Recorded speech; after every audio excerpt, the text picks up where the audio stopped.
जय श्री कृष्ण दोस्तों, हर हर महादेव। मैं पूनम पांडे आप सभी लोगों का शक्ति कुंज चैनल पे बहुत बहुत स्वागत करती हूँ। कार्तिक मास की कृष्ण पक्ष की एकादशी को रमा एकादशी कहा जाता है। माता लक्ष्मी के नाम का पर्यायवाची है रमा, इसीलिए भगवान श्री हरि नारायण को रमापति भी कहा जाता है। इस एकादशी के व्रत में लक्ष्मी नारायण की पूजा का विशेष महत्व है। ब्रह्म वैवर्त पुराण में ऐसा वर्णन है कि रमा एकादशी का व्रत करने से और इसकी कथा को पढ़ने और सुनने से 100 रास्तु यज्ञ या फिर 100 अश्वमेध यज्ञ के फल की प्राप्ति होती है।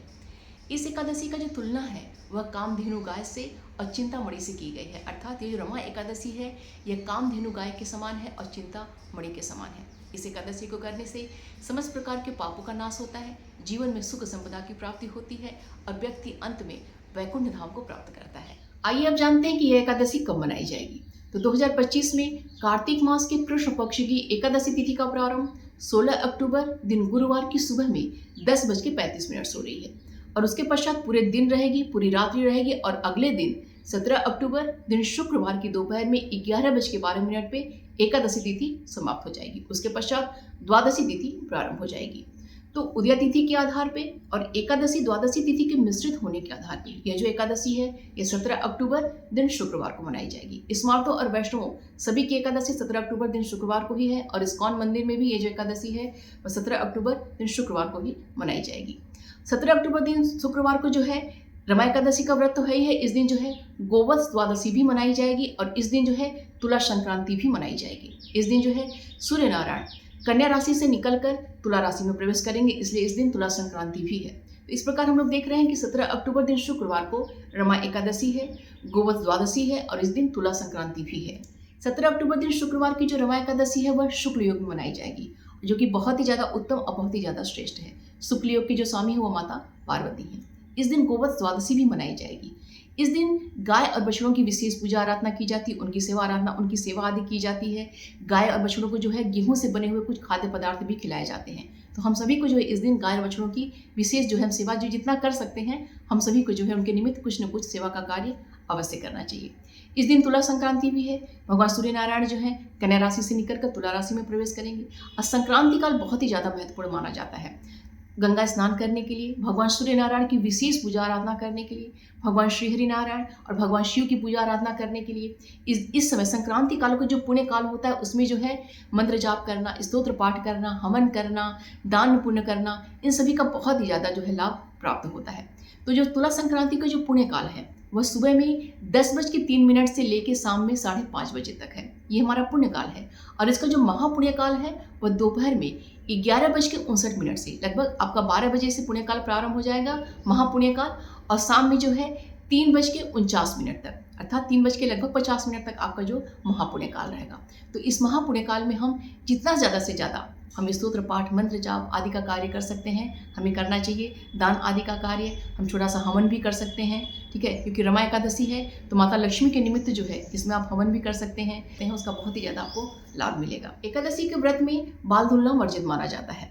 देखिए, भले ही जो एकादशी है हम 17 अक्टूबर दिन शुक्रवार को मना रहे हैं, लेकिन जो हमारी एकादशी तिथि है वह 16 अक्टूबर दिन गुरुवार की सुबह में 10:35 से शुरू हो जा रही है। तो ऐसी स्थिति में अपना जो बाल है वो हमें 16 अक्टूबर दिन गुरुवार के 10:30 से पहले ही अपना बाल हमें धुल लेना है। तो देखिए, मन में ऐसा बिल्कुल भी भ्रम मत लीजिएगा, क्योंकि गुरुवार को भी बाल धुलना देखिए वर्जित माना जाता है कि गुरुवार को हम कैसे बाल धुल सकते हैं। तो देखिए, जब कोई भी विशेष तिथि पड़ जाती है तो उस समय तिथि की मान्यता होती है, ठीक है, तो उसमें वार जो होता है मान्य नहीं रखता है। तो अगर मन में जरा सा भी वहम आपको लग रहा है कि गुरुवार को कैसे हम बाल धुलें, तो ऐसी स्थिति में देखिए आप जो पानी में जो है हल्दी डाल के नहा लीजिएगा, अपने बाल में जो है हल्दी और बेसन थोड़ा सा लगा लीजिएगा। तो कोई भी अगर मन में आपके दोस्त मन में है कि हमें दोष लग सकता है तो वो आपका जो है दोष का निवारण हो जाएगा। वैसे जब कभी कदार हम गुरुवार को बाल धुलते हैं तो उसका दोष बिल्कुल भी नहीं लगता है। जो लगातार बाल धुलता है डेली डेली उसको ये समस्या आती है। तो जब विशेष तिथि पड़ती है तो ऐसे में उस तिथि को हमें देखना चाहिए, वार को नहीं देखना चाहिए। इसलिए गुरुवार को आप लोग 10:30 से पहले अपना बाल वगैरह आदि अपना धुल सकते हैं। ऐसे ही देखिए, जो तुलसी दल होता है वह एकादशी के व्रत में भी हम लोग नहीं तोड़ते हैं और द्वादशी तिथि में भी हम लोग नहीं तोड़ते हैं। तो देखिए, हमारी जो एकादशी तिथि है 10:30 से शुरू हो जा रही है 16 अक्टूबर को, तो तुलसी दल उसके पहले ही आप लोग तोड़ के रख लीजिएगा, क्योंकि जो है 16 को 10:30 के बाद से हम नहीं तोड़ सकते हैं, 17 को पूरे दिन हमें नहीं तोड़ना है। द्वादशी तिथि जब समाप्त हो जाएगी तब जो तुलसी दल हम लोग तोड़ सकते हैं। तो वो 18 अक्टूबर दिन शनिवार की दोपहर में 12:18 पे द्वादशी तिथि समाप्त हो जाएगी। उसके पश्चात जो है त्रयोदशी तिथि शुरू होगी। तो तुलसी दल जो हम कब से कब तक नहीं तोड़ सकते हैं? 16 अक्टूबर दिन गुरुवार की सुबह में 10:30 बजे से लेकर तुलसी दल तोड़ना वर्जित है। उसके पश्चात 18 अक्टूबर दिन शनिवार की दोपहर में 12:18 के बाद से हम तोड़ सकते हैं। तो इसलिए आप लोग पहले ही मतलब अच्छे से जो है तुलसी दल आप लोग तोड़ के रख लीजिएगा पूजन अर्चन करने के लिए। तो देखिए अभी जो है कार्तिक का महीना चल रहा है, तो हम सभी लोग जो है माता तुलसी की विशेष पूजा अर्चना कर रहे हैं, उनके स्तोत्रों अर्पा का पाठ आदि हम लोग कर रहे हैं। तो इस समय जो है वैसे तो देखिए हमेशा ही जब हम कोई स्तोत्र पाठ आदि करते हैं, जब खासतौर से जब एकादशी का दिन आ जाता है, तो माता तुलसी के पास अगर बैठ के हम जो वो पाठ करते हैं उनको हम सुनाते हैं तो उसका विशेष लाभ हमें प्राप्त होता है। तो अगर आप पूरे कार्तिक में ये नियम ले रही हैं कि आप माता तुलसी के पास बैठ के जो है स्तोत्र पाठ उन्हें सुनाएंगे, सब कुछ करेंगे, तो बहुत ही उत्तम है।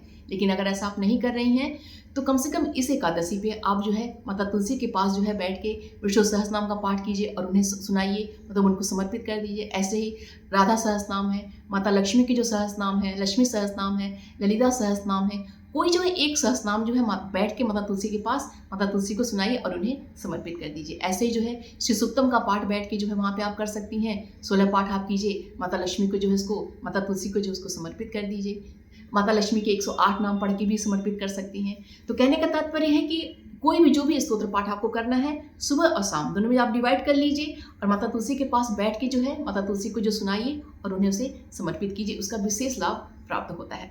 और इस एकादशी का जो पारण है वह 18 अक्टूबर दिन शनिवार की सुबह में 5:58 से लेकर सुबह में 9:48 तक है। आप सभी लोग जो है क्योंकि उस दिन हमारा जो है धन त्रयोदशी भी रहेगा, अर्थात हमारा उस दिन देखिए बहुत सारे लोगों का प्रदोष व्रत भी रहेगा, ठीक है। तो हम सभी को जो है उस दिन प्रदोष का पूजन भी करना है, धनतेरस का पूजन आदि भी हमें सभी करना है।